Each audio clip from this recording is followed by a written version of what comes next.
자, 교회가 가난한 사람을 대하는 모습이 곧 교회의 영적 상태를 보여주는 지표가 될 수 있습니다. 어떤 교회가 주님을 닮아가느냐, 건강한 교회냐, 시대적 사명을 감당하며 주님이 기뻐하시는 교회느냐, 여러 가지 지표가 있을 수 있는데 가난한 성도들을 어떻게 바라보고 어떻게 섬기느냐, 그것을 보면 그 교회의 영적 상태를 알 수 있다라는 것입니다. 자, 오늘 고린도 교회의 성찬식은 가난한 자들, 노예, 약자들, 소외된 자들을 결국은 구석으로 몰아내는, 완전히 코로로 몰아내서 그들을 시험 들게 하는 그런 지경에까지 이르러서 바울이 책망을 하고 있는 것입니다.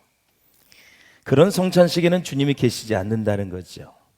여러분, 개인도 그렇고 교회도 사명을 잃어버린 교회는 가난한 자들에 대한 마음도 잃어버리게 됩니다. 스스로를 위해서 살고 있는지, 진짜 예수 그리스도의 시선으로 이웃을 돌아보며 살고 있는지 다시 한번 우리는 반성해 보았으면 좋겠습니다. 자, 성만찬의 원리는 사랑의 나눔입니다. 예수 그리스도의 피를, 예수 그리스도의 살을 우리가 경험하면서 십자가의 죽으심을 우리가 다시 한번 생각하고 묵상하는 것이죠. 이 고린도 교회 성도들은 이제 저녁에 모여서 주의 만찬을 먹었습니다. 교제하고 예배를 드렸는데 이 부자와 상전들은 일찍 모일 수 있었지만 가난한 사람들, 노예들, 당시에 굉장히 바닥에 있어서 힘들게 살아가는 사람들, 그런 사람들은 아주 늦게까지, 해가 떨어질 때까지 일을 하니까 예배에, 성만찬에 늦을 수밖에 없었다라는 거죠. 그러다 보니 부유한 자들은 자기 음식을 가져와서 먼저 먹었습니다. 늦게 온 사람들, 가난한 사람들은 먹을 것이 없어 배가 고팠습니다. 자, 설교를 듣기 전에 그러면 도대체 만찬은 뭐고 애찬은 뭐고 지금 무슨 얘기를 하고 있는가? 당시에는 애찬을 먼저, 밥을 먼저 먹었습니다. 그리고 나서 이어서 바로 성만찬이 이어졌던 거죠. 그것을 생각하면서 설교를 들으시고, 그래서 이렇게 이루어졌구나. 그래서 애찬은 식사입니다. 성만찬은 그야말로 예수님의 살과 피를 경험하는 그러한 예식이 됩니다. 언제나 교회 안에도 가난한 사람은 있습니다. 주님이 오실 때까지 가난한 사람은 없어지지 않는다고 말씀하고 있어요. 그래서 빈궁한 자를 부끄럽게 만드는 것은 교회를 업신여기는 행위인데, 여러분, 저와 여러분이 교회 아닙니까? 그렇죠? 교회잖아요.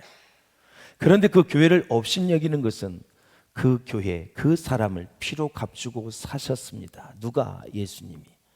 그러니까 예수님이 가난한 사람을 업신여기는 사람을 어떻게 보느냐? 바로 예수님을 업신여기로 보는 것입니다. 그래서 가난한 자와 소외된 자, 노예들을 그렇게 바라보고 소외시켰던, 실족하게 만들었던 그 부유한 대상자들에 대해서 오늘 엄하게 중책을 내리는 것입니다.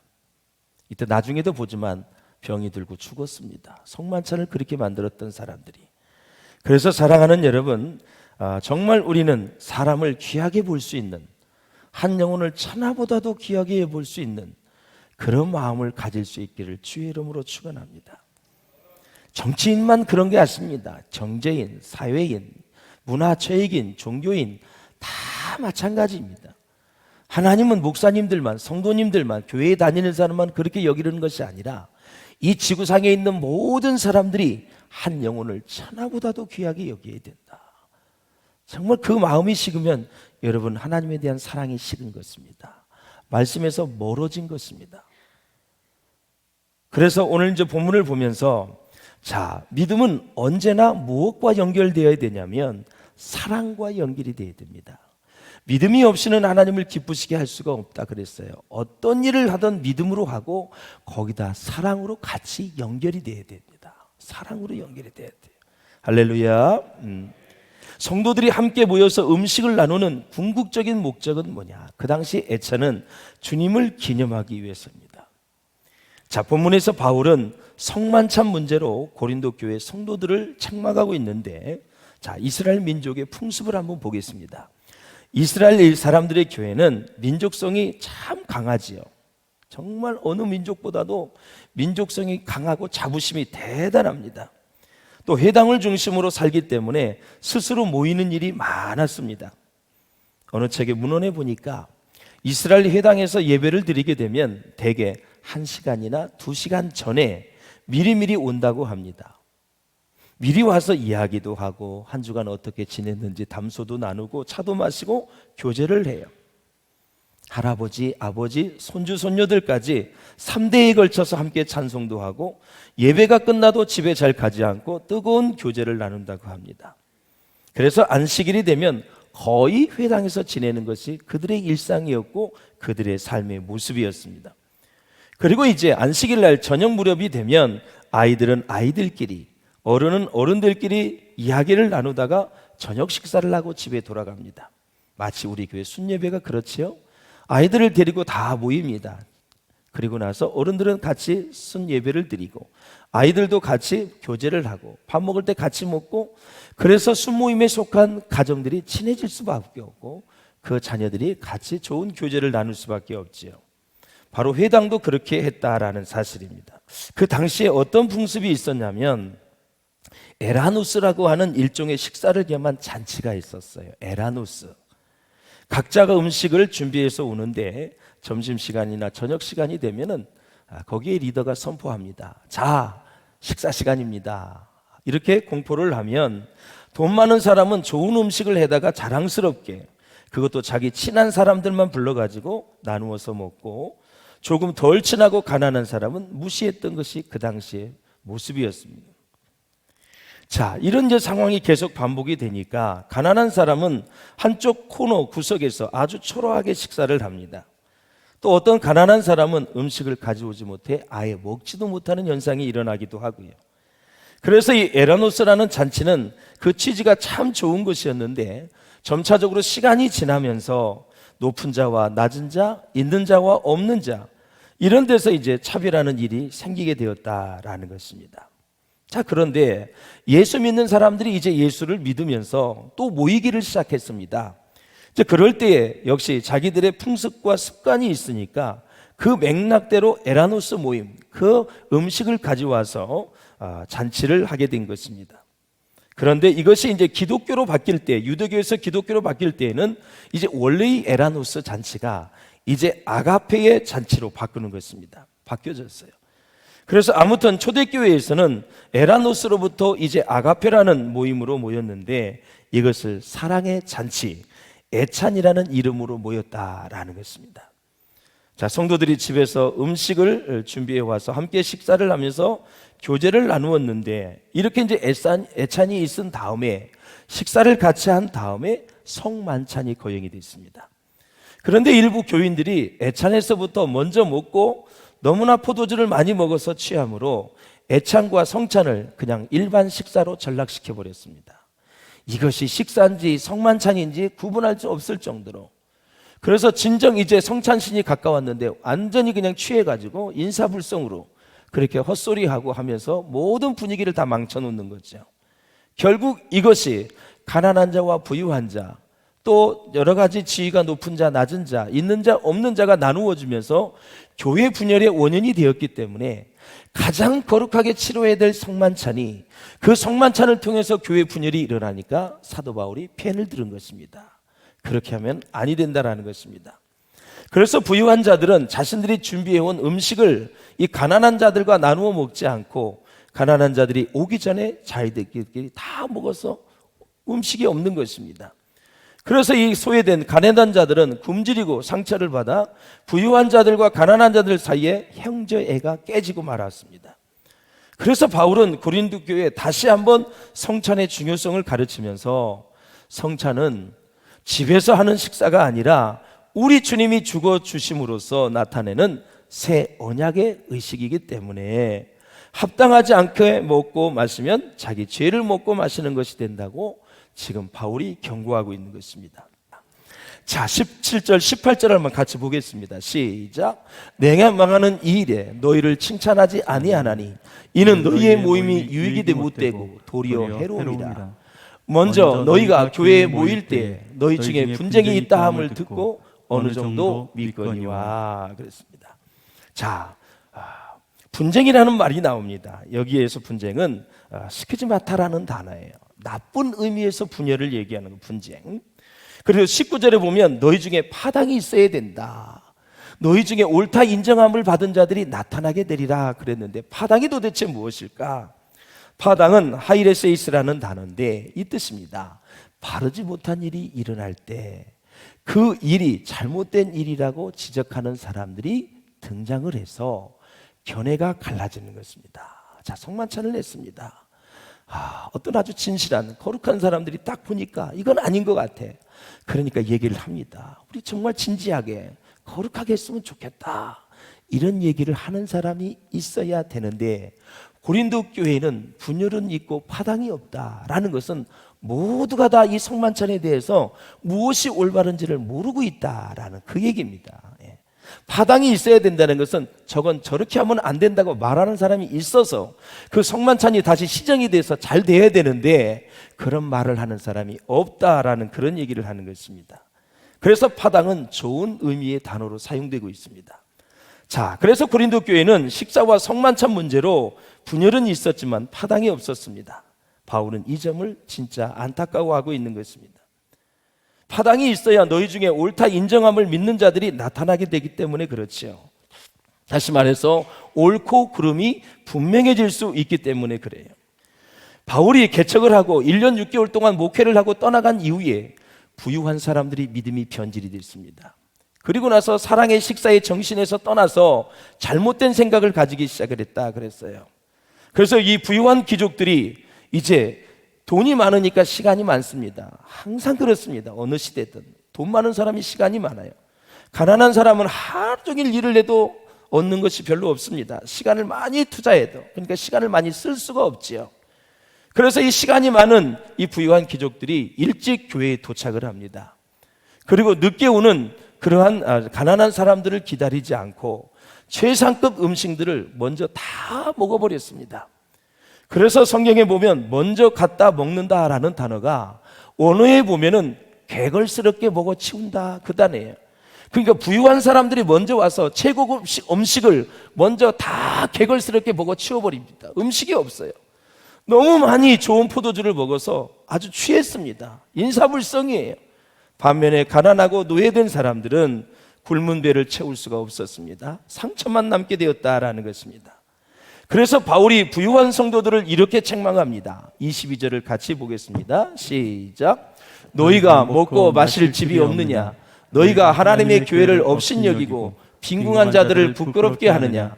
내가 너희에게 무슨 말을 하랴? 너희를 칭찬하랴? 이것으로 칭찬하지 않노라. 칭찬하지 않겠다는 것입니다. 주님은 떡을 떼어 주시면서 너희 성도들을 위하여 주는 자신의 몸이라고 우리에게 말씀하셨고요. 포도주를 주시면서 이 잔은 피로 세우시는 새 언약이라고 그 의미를 설명해 주셨습니다. 그리고 주님이 가르쳐 주신 대로 시행하신 그대로 시행해서 주님이 오시는 그날까지 이 성만찬을 시행하여 기념하라고 말씀해 주셨습니다. 자, 예수님은 죄와 사망의 권세에 사로잡혀 있는 인류를 구원하기 위해서 철저하게 자기의 몸과 피를 죽음에 내어주셨습니다. 포도주 잔을 주시면서 내 피로 세운 새 언약이라고 말씀하셨습니다. 자, 그렇다면 하나님이 무엇을 다짐하시겠습니까, 여러분? 죄와 사망의 권세에 빠져 있는 인류를 구원하시겠다고 굳게 다짐을 했기 때문에 하나님의 아들을 이 땅에 보내주신 것입니다. 그 아들이 죽어주심으로, 십자가에 죽어주심으로, 내 죄를 대신해서 죽어주심으로, 내 죄값을 대신 치러주심으로 우리가 구원을 받으신 것입니다. 그런데 이 다짐은 이미 아담과 하와 때부터 있었다라는 거죠. 예를 들어 제가 설명을 드리겠습니다. 아담과 하와에게 처음으로 죄와 사망에 빠진 인류를 구원하시겠다는 다짐을 주셨습니다. 그 이후에 주기적으로 하나님은 인간에게 나타나셔서 반복하여 다짐을 주셨습니다. 언약을 주셨다는 거죠. 따라서 구약 성경에는 아담의 언약이 있습니다. 노아의 언약, 무지개 언약이죠. 다시는 물로 심판하지 않겠다. 아브라함의 언약이 되어 있습니다. 믿음의 조상이 되게 해주시겠다. 야곱의 언약, 다윗의 언약, 예레미야 언약 등 언약이 참 많이 있습니다. 자, 예를 들어서 아담 언약은 이것입니다. 하나님은 아담과 하와가 선악과를 따먹고 범죄한 이후에 아담과 하와, 뱀에게 벌을 내리셨습니다. 특히 특히 뱀에게 이렇게 말씀하셨습니다. 창세기 보실까요? 시작. 내가 너로 여자와 원수가 되게 하고 내 후손도 여자의 후손과 원수가 되게 하리니 여자의 후손은 내 머리를 상하게 할 것이요 너는 그의 발꿈치를 상하게 할 것이니라 하시고. 아멘. 물론 이 말씀은 뱀을 상대로 한 말씀이지만 사실상은 아담과 하와에게 주신 말씀입니다. 사랑하는 여러분, 사실 여기에서 여자의 후손은 그리스도를 뜻하는 거지요. 뱀은 사단을 말합니다. 뱀이 여자의 후손의 발꿈치를 문다는 것은 그리스도를 십자가에 매달아 죽인다는 뜻입니다. 여자의 후손이 뱀의 머리를 상하게 한다는 말씀은 예수님이 죽음을 이기고 부활하신다는 말씀이에요. 그러므로 이 말씀에 부활의 소식이 담겨져 있는 것입니다. 그러니까 그 이후에 나오는 언약들도 다양한 표현 방식들을 동원해서 하나님의 구원의 다짐을 전하고 있는 것입니다. 자, 예수님이 십자가 위에서 몸과 피를 희생시킨 사건도 바로 죄와 사망의 권세로부터 인류를 구원하시고자 원하는 하나님의 언약, 하나님의 다짐이다라는 것입니다. 자, 주의 만찬은 예수님이 체포되시기 전에 제자들과 함께 나누었던 유월절 만찬에서 시작이 되었습니다. 이 만찬에서 예수님은 제자들에게 자신의 죽음을 기억하면서 이 만찬을 주님이 오실 때까지 계속 기억하여 행할 것을 요청하셨습니다. 자, 예수님의 죽음의 의미가 복음의 핵심이기 때문에 그렇지요. 자, 주의 만찬의 목적은 먹고 마시고 즐기는 것이 아니라 예수 그리스도의 죽음의 의미를 묵상하는 것이었습니다. 그러니까 여기에 인용된 예수님의 말씀은 바울이 전해받은 전승입니다, 여러분. 예수님께 직접 받은 것은 아니지만 오늘 본문에 보면 주께 받았다고 말하는 것입니다. 주께 받았다는 것은 교회의 전승의 기원을 주님의 말씀으로 보기 때문에 그렇습니다. 교회의 전승이라는 것은 그의 제자들을 통해서 전해 내려온 내용을 사도 바울은 예수님께서 주신 말씀으로 믿었다라는 것입니다. 그래서 원래 유월절 만찬 때에는 잔을 4번 들어서 포도주를 마셨다 그래요. 그래서 이렇게 잔을 들고 4번 이렇게 마시면서 4가지의 사중에 그러한 구속 약속을 해주셨는데 이 4번의 잔은 출애굽기 6절에서 7장에 언급된 사랑의 그 구속의 약속을 상징하는 건데요. 이때 이스라엘 자손에게 말하기를 나는 여호와라 그랬습니다. 그러면서 첫 번째 잔을 딱 듭니다. 그러면서 첫 번째, 내가 애굽 사람의 무거운 짐 밑에서 너희를 빼냈다, 구원했다. 잔을 한 잔 딱 마시는 것입니다. 두 번째 잔을 마시고 그들의 노역에서 너희를 건져냈습니다. 세 번째, 편팔, 하나님의 능력의 팔로 여러 큰 심판들로서 너희를 속량했다. 네 번째, 너희를 내 백성으로 삼고 나는 너희의 하나님이 되리니 나는 애굽 사람의 무거운 짐 밑에서 너희를 빼낸 너희의 하나님 여호와의 인줄 너희가 알지라 하면서 4번째 잔을 마시면서 그들은 예수님의 사중의 구속의 사랑의 약속을 우리가 받았다라는 것입니다. 사랑하는 여러분, 이렇게 하나님의 나라가 함께하면, 주의 영이 임재하면 최고의 기쁨과 지상 천상 최고의 복의 잔치가 벌어지는 것입니다. 그 잔치가 바로 하늘나라에서 이루어지는데 이 땅에서 성만찬을 통해서 주님을 경험할 때 그 잔치의 향연, 그 잔치의 기쁨이 우리 가운데 충만한 성만찬이라는 것입니다. 그런데 이 성만찬을 왜 이렇게 더럽혔느냐, 그 말씀을 하시는 것입니다. 여러분, 사랑하는 여러분, 마지막으로 30절에서 32절에는 주님의 몸에 나타난 자기 희생의 원리를 짓밟고 성찬에 참여했을 때 나타난 무서운 결과와 이 결과에 대한 해석이 나옵니다. 이 부유한 자들이 성찬식을 짓밟았어요. 그래서 이 부유한 성도들에게 하나님이 징계를 하는데 그 징계의 내용이 30절에 있습니다. 한번 읽어보겠습니다. 시작. 그러므로 너희 중에 약한 자와 병든 자가 많고 잠자는 자도 적지 아니하니 그랬습니다. 성찬을 이렇게 짓밟고 무시했던 부유한 자들에게 하나님이 벌을 내렸는데 너희 중에 약한 자가 있고 병든 자가 있고 심지어는 잠자는 자들이 죽은 자입니다. 생명까지 하나님 거두어 갔습니다. 그래서 사랑하는 여러분, 우리가 이제 성찬 예배위원들이 있습니다. 1년 전부터 포도주를 이렇게 담고 정성스럽게 준비를 합니다. 그러면서 다 이렇게 올라와서 우리가 대할 때 진짜 경건한 모습으로, 그래서 세례를 받지 못한 분들은 대하지 못하는 거예요. 주님의 피와 주님의 살이기 때문에 그래요. 자, 그래서 바울이 해결책을 내놓습니다. 두 가지를 내놓는데, 첫째, 주의 몸과 우리를 분별하라는 것입니다. 그리고 형제들이 먹으러 모일 때 부유한 자들이 기다리지 않고 먹었잖아요. 서로 기다리라. 그래서 같이 먹으라라는 것입니다. 교회에서 가지는 사랑의 식사 자리는 배부르기 먹기 위하여 모인 자리가 아니다. 그런 목적이라면 집에서 그냥 많이 먹어라, 그 뜻입니다. 우리는 성찬식을 소중히 여기며, 그래서 우리가 신앙생활 할 때도 우리 부유한 사람들이 목사님 저에게 찾아와서 어떻게 하면 식사를 좀 대접할 수 있을까요? 한번 여쭤봤으면 참 좋겠습니다. 그러면 제가 가난하고 어려운 사람들을 제가 한번 추천을 해서 이런 사람들을 좀 한 달에 한 번씩 식사를 대접했으면 좋겠습니다. 그저 매일 먹던 사람 말고 진짜 가난한 사람들, 목사는 알잖아요.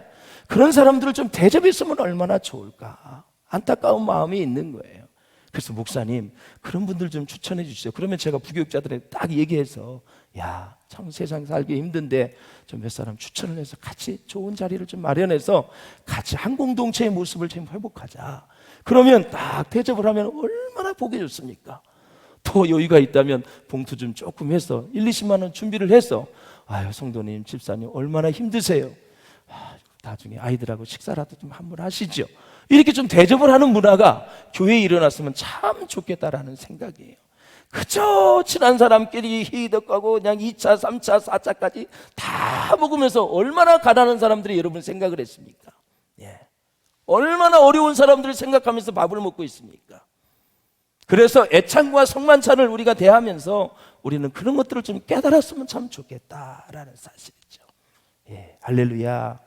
교회에서도 점심 식사를 할 때도 매일 먹던 사람하고 좀 먹지 말고, 오랜만에 본 사람들에게 국수를 가져가면 그쪽으로 찾아가서 같이 먹어도 될까요? 이렇게 하면서, 그러면 얼마나 보기가 좋아요. 얼마나 보기가 좋아.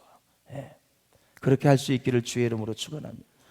그런 사람이 성숙한 사람입니다, 여러분. 그런 사람이. 여기는 사회가 아니에요. 그래서 우리가 성찬식은 은혜의 방편인데 하나님의 은혜를 받는 방편 세 가지가 있습니다. 첫째, 말씀입니다. 하나님의 은혜를 체험할 수 있는. 두 번째가 성찬, 성만찬. 세 번째가 교육자를 통해서, 인격적인 교육자를 통해서 이런. 자, 교육자가 말씀과 성례전을 다 집례를 합니다. 그러니 하나님의 은혜를 받으려면 주의 종과의 관계가 얼마나 중요한지를 알 수 있겠죠. 이 세 가지가 하나님의 은혜를 받는 방편이다 이거죠. 그래서 말씀이 선포되고 말씀의 역사와 성령의 역사는 같이 가고, 기도가 왜 중요하냐면 기도와 함께 성령의 역사가 살아 움직여야 되기 때문에 그렇습니다. 그래서 믿음으로 말씀을 받아야 되는 것입니다. 사랑하는 여러분, 때로 교회 안에서 비본질적인 것으로 인해서 교인들 간에 상처를 주고받는 사실은 너무나도 안타까운 일입니다. 사랑하는 여러분, 성만찬에 참여할 때 꼭 주의해서 마음의 준비를 잘 하시고 경건한 마음으로 성찬에 참여할 수 있기를 주의 이름으로 축원합니다.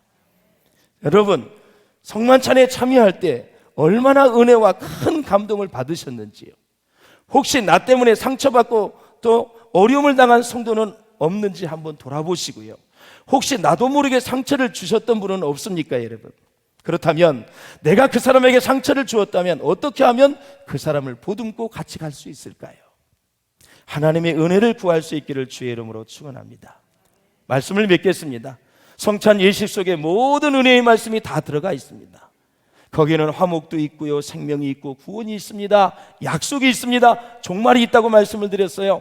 재림 오실 때까지 그 일을 행하여 기념하라 그랬어요. 과거와 현재 미래를 아울러 하나님의 은혜를 깊이 생각하면서 이 성만찬을 통해 큰 은혜를 체험하는 우리 모두가 될 수 있기를 주의 이름으로 축원합니다.